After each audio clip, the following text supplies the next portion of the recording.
प्राचीन काल में एक साहूकार था। उसके 7 बेटे और एक बेटी थी। साहूकार की बेटी सातों भाइयों की लाडली बहन थी। उसके भाई रोज उसी के साथ भोजन करते थे।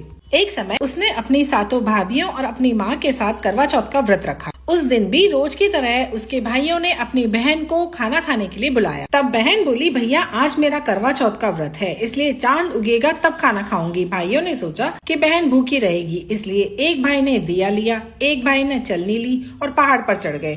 दिया जलाकर चलनी से ढक दिया और कहा, बहन चांद उगाया है, अर्घ दे लो, खाना खा लो। तब बहन ने भाभियों से कहा, भाभी चांद देख लो। भाभी बोली कि बाई जी ये तो चांद तुम्हारे लिए उगा है, तुम ही देख लो, हमारा चांद तो रात में दिखेगा। बहन अकेली ही चांद देखकर खाना खाने बैठ गई। पहले कौर में बाल आया, दूसरे में ससुराल से बुलावा आ गया कि बेटा बहुत बीमार है, सो बहू को जल्दी भेजो। माँ ने जैसे ही कपड़े निकालने के लिए बक्सा खोला, 3 बार कभी सफेद कभी काला कभी नीला कपड़ा हाथ में आया।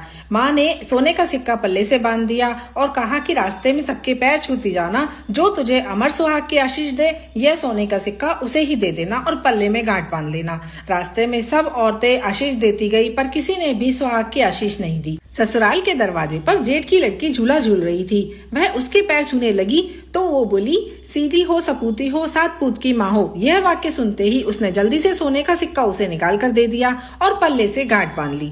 अंदर गई तो पति मरा पड़ा था। बहू ने अपने मरे हुए पति को जलाने के लिए नहीं ले जाने दिया और बोली कि मेरे लिए अलग से झोपड़ी बनवा दो। तब वहीं अपने मरे हुए पति को लेकर रहने लगी।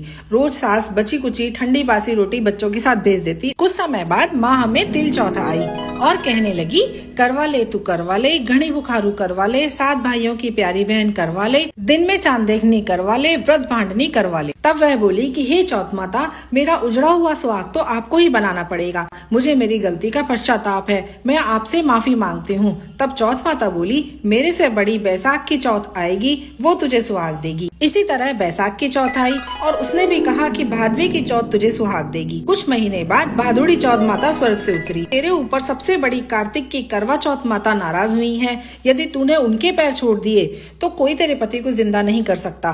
कार्तिक का महीना आया, स्वर्ग से चौथ माता उतरी। चौथ माता आई और गुस्से से बोली, भाइयों की प्यारी बहन करवा ले तू करवा ले, दिन में चांद देखनी करवा ले, व्रत भांडनी करवा ले, घड़े बुखारू करवा ले।